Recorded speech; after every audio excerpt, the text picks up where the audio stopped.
오늘 본문 말씀을 보게 되면 이 아브라함이 20년간 살았던, 약 20년간 살았던 약속의 땅인 헤브론을 떠나 블레셋 땅, 블레셋 왕이 거하는 그랄로 이주를 하게 됩니다. 한마디로 해외 이민을 간 것입니다. 오늘 보면 1절을 함께 보겠습니다. 아브라함이 거기서 네게브 땅으로 옮겨가 가데스와 술 사이 그랄에 거류하며. 아멘. 자, 그렇다면 왜 아브라함은 하나님이 허락하시고 약속해 주시고 축복의 땅이라고 주신 이 헤브론을 떠나서 블레셋 왕이 사는 그랄 땅으로 이민을 갔을까요? 그 이유에 대해서 이 성서 주석가들은 다양한 해석을 합니다. 그 중에서 우리가 주목해야 할 해석은 크게 두 가지인 것 같습니다. 먼저 이 아브라함이 살았던 헤브론과 가까이 있었던 성인 이 소돔과 고모라 성이 하나님의 진노와 심판을 받아 불과 유황불로 다 불타 없어지는데, 그로 인해서 이 헤브론의 경제 사정이 좋지 않아 이 아브라함 또한 먹고 살기 위해서 이민을 갔다라는 해석이 있습니다. 일리가 있고 타당한 해석이라 생각합니다. 사랑하는 여러분, 창세기 19장 28절의 말씀을 보게 되면 헤브론과 소돔과 고모라성은 가까운 거리에 있음을 알 수가 있습니다. 소돔과 고모라 성이 불탈 때 피오르는 연기를 아브라함이 사는 곳에서 보았어요. 가까이 있었던 거예요. 그리고 소돔과 고모라 성은 당시 고대 사회의 가장 큰 번성한 성읍이었어요. 그런 성이 완전히 잿더미가 되고 모든 사람이 다 죽어 없어졌으니 상당 부분 이 소돔과 고모라 성의 경제적, 사회적으로 의지하고 있던 헤브론 사람들은 먹고 살 수가 없었을 거예요. 그래서 이민을 갔다. 아브라함도 이주를 했다라는 해석입니다. 일리 있는 해석입니다. 또 다른 해석은요, 역시 소돔과 고모라 성의 멸망과 관련이 있습니다. 소돔과 고모라 성이 멸망하자 이 아브라함이 정신적으로 큰 충격을 받았다는 것입니다. 한마디로 트라우마에 빠졌다는 것입니다. 그래서 살 수가 없어서 정신적인 충격, 이 트라우마에서 벗어나고자 해외로 이민을 갔다라는 해석입니다. 이 또한 타당한 해석이라고 생각해요. 이러한 이유로 인해서 아브라함은 20년 동안 살았던 헤브론을 떠나, 약속의 땅인 그 헤브론을 떠나, 하나님이 주신 그 땅을 떠나 블레셋 왕이 사는 그랄로 이주를 하게 됩니다. 자, 그런데 그렇게 이주를 한 순간부터 문제가 발생하기 시작했어요. 어떤 문제가 발생했냐? 바로 창세기 12장 10절 이하에 행했었던, 그때 일어났던 똑같은 실수를 오늘 아브라함이 또 반복하게 됩니다. 무려 25년 전에 있었던 일인데 똑같은 일을 또 반복하게 돼요. 내용인즉슨 창세기 12장 10절 이하의 말씀을 보게 되면 아브라함이 하나님의 말씀에 순종하여 가나안 땅에 이르게 됐어요. 자, 그런데 그들을 기다리고 있었던 것은 젖과 꿀이 흐르는 파라다이스가 아니었어요. 극심한 기근과 가난이 기다리고 있었어요. 그래서 그들이 살지 못하고요, 견디지 못하고 어디로 이민을 갑니까? 이번에는 이집트로 이민을 가요. 자, 그런데 거기 가서 어떤 일을 행합니까? 이집트의 왕 파라오가 행여 자신의 목숨을 해할까 봐 두려워서 자신의 아내인 사라를 아내라고 말하지 못하고 누이라고 속여요. 그리고 결국 이 아내를 빼앗기게 됩니다. 사랑하는 여러분, 당시 고대 사회는요, 권력자들이 유부녀라 할지라도 마음만 먹으면요, 남편 죽이고 빼앗는 게 비일비재했기 때문에 이 아브라함이 자기 목숨 지키자고 아내를 남에게 빼앗기게 된 거예요. 만약 하나님의 강권적인 역사와 구원의 은혜가 없었으면 큰 낭패를 볼 뻔했어요. 자, 그런데 그로부터 약 25년이라는 시간이 흐른 이후 이번에 블레셋 그랄 땅에 도착하였을 때 아브라함 똑같은 실수를 반복합니다. 오늘 보면 2절을 함께 보겠습니다. 그의 아내 사라를 자기 누이라 하였으므로 그랄 왕 아비멜렉이 사람을 보내어 사라를 데려갔더니. 아멘. 이번에도 자기 살겠다고요, 아내를 누이라고 속여서 결국 또 아내를 빼앗겨요. 사랑하는 여러분, 우리 자매님들, 우리 여자 성도님들에게 여쭤보겠어요. 이런 남편 두면서 같이 사시겠습니까? 딸 가진 부모님들한테 한번 여쭤보겠어요. 이런 남자 사위로 데려오면 결혼 승낙하시겠습니까? 아니요, 저도 안 할 것 같아요. 저도 못해요. 사랑하는 여러분, 아브라함 자기 살겠다고 쫄짱부 같은 이기적인 그런 행동했어요. 사랑하는 여러분, 그리고 아브라함 마음 또한 어떻게 했어요? 참담했겠죠. 한 집안의 가장이 자기만 바라보고 사는 아내 하나 지키지 못했어요. 얼마나 참담했겠어요. 얼마나 비참했겠어요. 왜 난 또 이런 거듭된 실수를 반복했는가 하며 그 자책하며 얼마나 괴로워했겠어요. 자, 그런데 오늘 본문 말씀을 보면 하나님께서 이번에도 또 아브라함을 위해서 일하십니다. 아주 편에 가깝을 정도로 하나님 아브라함 편에 서셔서 아브라함을 도우셨고요. 아비멜렉의 꿈에 나타나셔서 이 사라는 남편이 있는 몸이니 돌려보내지 않으면 너 죽는다. 너만뿐만 아니라 다 죽을 거야. 그래서 아비멜렉이 황급히 놀라서요, 사라를 돌려주고 아내 사라만 돌려주는 것뿐만 아니라 재물도 주고요, 그랄 땅에서 가장 살기 좋은 땅을 아브라함에게 주었어요. 이와 같이 하나님은요, 하나님의 백성을 위해 일하시는데 때로는 편에 가깝게 일하세요. 심지어 우리가 반복된 실수, 참 거듭된 실수를 한다 할지라도 하나님은 그것을 연연하지 않으시고 도우시고 함께 하시고 구원하시는 분이십니다. 오늘 본문 말씀을 통해 우리 자세히 알 수 있어요. 그리고 오늘은 오늘 본문을 통해서 이런 일을 행하신 우리 하나님을 바라보면서 찾아보면서 우리가 믿고 전하고 섬기는 하나님이 어떤 분인가를 좀 더 구체적으로 알아가려고 합니다. 큰 이 시간 되기를 간절히 주의 이름으로 축복합니다. 자, 그렇다면 이제부터 생각해 볼게요. 사랑하는 여러분, 본문 말씀을 통해서 우리가 알 수 있는, 우리가 믿고 섬기고 전하는 하나님은 어떤 분이실까요?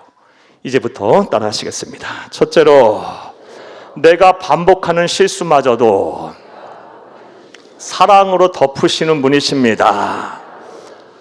우리가 반복하는 실수, 죄마저도요, 사랑으로 덮어버리시는 그런 하나님이세요. 참 놀라운 은혜를 베푸신 하나님이세요. 사랑하는 여러분, 오늘 본문에서 하나님은 아브라함이 거듭해서 말도 안 되는 실수를 저질렀을 때 하나님은 어떻게 아브라함을 대하셨나요? 책망하셨나요? 아니요. 25년간 너에게 보여준 게 얼마나 많고 들려준 음성이 얼마나 많으냐? 너 그러고도 믿음의 조상 될 것 같아? 야, 너 같은 자는 나의 구속사에 참여할 수 없어! 이렇게 책망하고 정죄하지 않았어요. 내치지도 않았고 외면하지도 않으셨어요. 아무런 말씀 없어요. 오히려 아브라함의 편에 서셔서 심지어 편에 가깝게 아브라함만 사랑하세요. 하나님의 백성만을 사랑하세요. 그의 반복된 실수 다 사랑으로 덮어버리세요. 그리고 아비멜렉만 죽어나요. 오늘 본문 3절부터 한번 보겠어요. 3절을 함께 읽겠습니다. 그 밤에 하나님이 아비멜렉에게 현몽하시고 그에게 이르시되 네가 데려간 이 여인으로 말미암아 네가 죽으리니 그 남편이 있는 여자임이라. 아멘. 잘못은 누가 했어요? 물론 아비멜렉도 나쁜 마음이 있죠. 하지만 아비멜렉이 만약에 이 아브라함이 아내가 사라가 내 아내라고 말했다면 조심했을 수도 있어요. 잘못은 아브라함이 했는데 혼은 누가 나고 있어요? 아비멜렉이 나고 있어요. 그래서 꿈속에서 아비멜렉이 황급히 놀라서 다음같이 항변을 합니다. 오늘 보면 5절을 함께 읽겠습니다. 그가 나에게 이는데 누이라고 하지 아니하였나이까? 그 여인도 그런데 오라비라 하였사오니 나는 온전한 마음과 깨끗한 손으로 이렇게 하였나이다. 하나님, 나 죄 없어요. 아브라함이 나에게 사기쳤어요. 속였어요. 항변했는데 하나님은 상관없어요. 그냥 오로지 아브라함 편만 드세요. 오늘 보면 7절을 함께 읽겠습니다. 이제 그 사람의 아내를 돌려보내라. 그는 선지자라. 그가 너를 위하여 기도하리니 네가 살려니와 네가 돌려보내지 아니하면 너와 내게 속한 자가 다 반드시 죽을 줄 알지니라. 아멘. 우리가 성경을 완고한 편으로 이렇게 써서 그렇죠. 이거 아주 그냥 협박이에요. 강력한 경고입니다. 하나님의 백성이 실수를 했는데 그 실수한 하나님의 백성은 나무라지 않고 편에 가깝게 사랑하시면서 그들의 실수 모두 다 덮어버리시고 아비멜렉만 지금 혼나고 있어요. 사랑하는 여러분, 이와 같이 하나님은요, 때로는 하나님의 백성을 정말 사랑하세요. 심지어 이 세상의 불신자들을 하나님은 내치시며 유기하며까지 하시면서, 외면하시면서까지 하나님의 백성을 사랑하세요. 그들이 우리가 반복된 실수를 거듭한다 할지라도 하나님은 그거 묻고 따지지도 않으면서 다 사랑으로 덮어가시면서 우리를 사랑하십니다. 참 놀라운 일이죠. 저와 여러분이 이 사랑 가운데 거하고 있음을 믿으시기를 간절히 주의 이름으로 축복합니다. 본문 말씀을 통해 알 수 있는 하나님은 또 어떤 분이실까요? 따라 하시겠습니다. 둘째로, 나의 단점이 아닌 장점을 보고 일하시는 분이십니다. 나의 단점이 아닌 장점을 보고 일하시는 분이에요. 이런 하나님을 우리는 본문을 통해서 볼 수 있습니다. 사랑하는 여러분, 아브라함은 왜 이렇게 거듭해서 말도 안 되는 실수를 반복했을까요? 그는 분명 성령의 사람이고 하나님으로부터 선택을 받은 정말 전무후무한 인물이에요. 지난 25년간 처음 실수를 하고 또 반복한 실수를 하기까지 25년간 하나님께 영광을 얼마나 많이 보여주셨습니까? 얼마나 많은 말씀들을 들려주셨습니까? 그런데 똑같은 실수를 또 반복해요. 아브라함이 그렇게 했던 이유가 뭘까요? 그 이유는 다음과 같아요. 왜냐하면 그에게는 치명적인, 하나님과 자신만 알고 남들 보기 부끄러운 꽁꽁 숨기고 있는 치명적인 단점이 있었기 때문에 그래요. 그 치명적인 단점은 바로 두려움입니다. 두려움. 사람이 두려웠던 거예요. 더 정확하게 표현하면 자신을 죽이고 자신의 아내를 빼앗을 갈 거라는 이 두려움이 그의 마음속에 있었던 거예요. 이게 평상시에는 나타나지 않다가 결정적인 순간에 나타나서 그의 인생과 그의 신앙을 나락으로 떨어뜨려 버렸던 거예요. 사랑하는 여러분, 그의 치명적인 단점 때문에 그는 망할 수 있었던 거예요. 망할 위기까지 몰렸던 거예요. 하지만 하나님은 놀라운 일을 행하십니다. 그런 치명적인 단점 상관없이 하나님은 그를 외면하지 않았고 포기하지도 않으셨고 그를 통해서 우리 주 예수 그리스도를 이 땅에 오시게 하심으로 구속사를 완성하셨어요. 사랑하는 여러분, 그에게 장점이 있었기 때문에 그래요. 그렇다면 그가 가졌던 장점이 뭘까요? 사랑하는 여러분, 창세기 26장 5절을 함께 보겠습니다. 이는 아브라함이 내 말을 순종하고 내 명령과 내 계명과 내 율례와 내 법도를 지켰음이라 하시니라. 아멘. 이 말씀은 아브라함이 죽은 이후에 그의 아들 이삭에게 하나님께서 하신 말씀이에요. 아브라함의 일대기가 성경에 창세기 12장부터 25장 11절까지 나옵니다. 한 사람의 일대기를 이렇게 성경에 기록했다는 것은 아브라함을 통해 보고 배울 것이 많다는 말씀이에요. 그리고 나서 하나님께서는 이 아브라함의 전 생애를 한 구절로 정리하셨는데 이게 바로 26장 5절 말씀이에요. 내 말을 순종하고 내 명령과 내 계명과 내 율례와 내 법도를 지켰다. 이게 아브라함의 장점이에요. 치명적인 단점이 있었어요. 그런데 아브라함에게는요, 하나님을 향한 절대 순종이라는 장점이 있었어요. 예를 한번 들어볼까요? 창세기 12장 말씀에 아브라함에게 말씀하시기를 너는 고향과 친척과 아버지의 집을 떠나 내가 너에게 보여줄 땅으로 가라. 두말 없이 갑니다. 창세기 22장 말씀에서는요, 하나님께서 100세에 난 아들 이삭을 번제물로 바치라고 합니다. 번제물을 바치려면 그 제물을 어떻게 해야 되는 줄 압니까? 일단 제물을 죽여요. 각을 뜬다 그러죠. 뼈를 다 꺾어요. 그리고 뼈와 살을 분리하고 기름을 분리해요. 자녀에게, 아들에게 이렇게 하라는 거예요. 그리고 불태우라는 거예요. 그런데 아브라함이 주저하지 않고 그걸 하려고 해요. 치명적인 단점이 있었지만 이런 절대 순종이라는, 하나님을 향한 절대 순종이라는 장점이 있었기 때문에 하나님께서는 그 장점 보고 일하신 것입니다. 사랑하는 여러분, 이제 또 권면의 말씀 드릴게요. 우리 모두는 다 단점이 있습니다. 그리고 이 단점을 우리 누구보다도 우리 자신들이 또 잘 알고요. 대체로 이것이 두드러지게 나타나 보여요. 그런데 장점 다 있어요. 그리고 하나님의 눈에는 그것이 보입니다. 우리의 마음의 중심을 감찰하신 하나님이 그걸 보시는 거예요. 사랑하는 여러분, 그러므로 지금 여러분이 반복된 실수를 했다 해서 내가 하나님으로부터 버림받았다라고 생각하지 마세요. 행여 여러분의 반복된 실수와 잘못으로 인해서 지금 진노와 심판을 받아 내가 막 병이 들고 막 경제적으로 어려워졌고 자녀들의 앞길이 막히고 가정이 힘들다고 너무너무 괴로워하지 마세요. 사랑하는 여러분, 물론 그럴 수도 있겠지만 하나님 우리의 단점보다 장점을 보고 일하시는 분이시기 때문에 그런 중에서도 믿음의 자리, 신앙의 자리, 사명의 자리, 교회 자리, 가정의 자리 잘 지키면 하나님께서 반드시 여러분에게 여와 함께 하실 것입니다. 일하실 것입니다. 이런 날도 쉬이 고통의 날도 지나가게 하실 것입니다. 일어나 복이 여러분 가운데 함께 하기를 간절히 주의 이름으로 축복합니다. 자, 오늘 본문 말씀을 통해 알 수 있는 하나님은 또 어떤 분일까요? 따라하시겠습니다. 셋째로, 내가 죄를 극복하고 거룩한 삶을 살기를 원하시는 분이십니다. 내가 죄를 극복하고 반복하는 실수를 극복하고 거룩한 삶, 선한 일을 하며 사는 삶을 살기를 원하셔요. 사랑하는 여러분, 하나님이 아브라함의 이 실수를 반복했음에도 불구하고 그를 사랑으로 덮으시고 또 단점이 아닌 장점을 보고 일하신 이유가 무엇일까요? 가장 근본적인 이유는 하나님은 사랑이시기 때문에 그래요. 하나님의 백성은 너무 사랑하셔서 무조건적으로 사랑하셔서 그러하시는 거예요. 육신의 부모를 통면 잘 알 수 있어요. 자녀들이 반복해서 실수한다고 내 마음에 안 든다고 호적을 파버리는 부모 있습니까?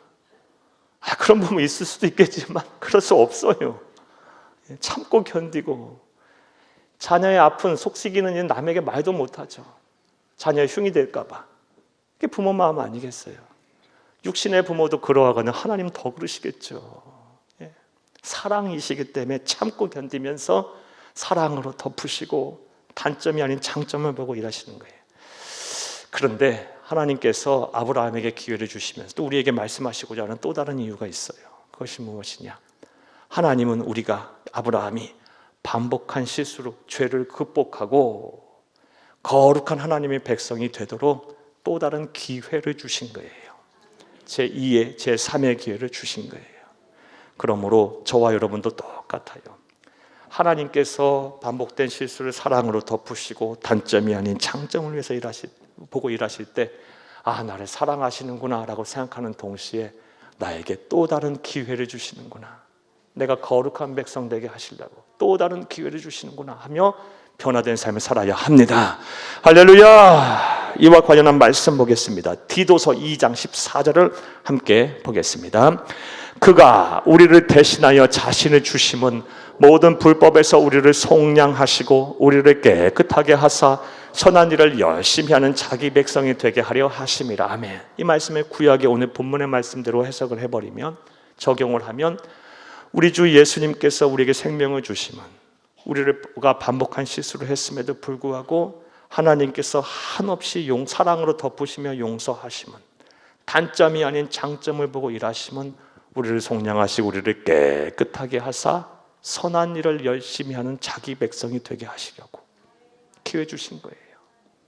그러므로 우리는 이런 하나님의 뜻을 잘 헤아려 실수 반복한 거 또 다른 반복해서 죄를 짓때 계속 어쩔 수 없지, 내가 이 모양인 걸 어떻게, 그리고 체념해서도 안 되고 주저앉아서도 안 되고 하나님의 사랑을 남용해서도 안 돼요. 하나님 나 사랑하시니까 이해하실 거야. 아니요. 하나님은 우리를 사랑하시는 건 분명해요. 하지만 하나님은 우리가 죄를 극복하고 실수를 극복하고 거룩한 백성, 선한 일을 하는 하나님의 백성 되기를 원하시래요. 우리는 반드시 우리의 실수를 극복해내야 합니다. 이런 은혜와 실천이 있기를 간절히 주 이름으로 축복합니다. 자, 그런데 말씀을 이렇게 드려도요, 저도 그렇고 여러분도 그렇고 우리가 범하는 이 반복된 실수와 반복된 죄를 극복하는 것은 참 쉽지가 않아요. 이것이 가능하고 쉬웠다면 다 저와 여러분은 정말 성자가 되고 성녀가 됐을 거예요. 그렇지 않기 참 쉽지가 않아요. 그렇다면 어떻게 하면 될까요? 성경에서 우리에게 다음 같은 분명한 말씀을 우리에게 주고 계세요. 먼저 우리가 죄인임을 솔직하게 고백하고 우리의 힘과 능력만으로는 안 된다는 것을 알며 보혜사 성령님의 도움을 간구하라는 말씀이에요. 구약에도 이런 말씀이 있네요. 구약 성경 우리 잠언 28장 13절을 함께 보겠습니다.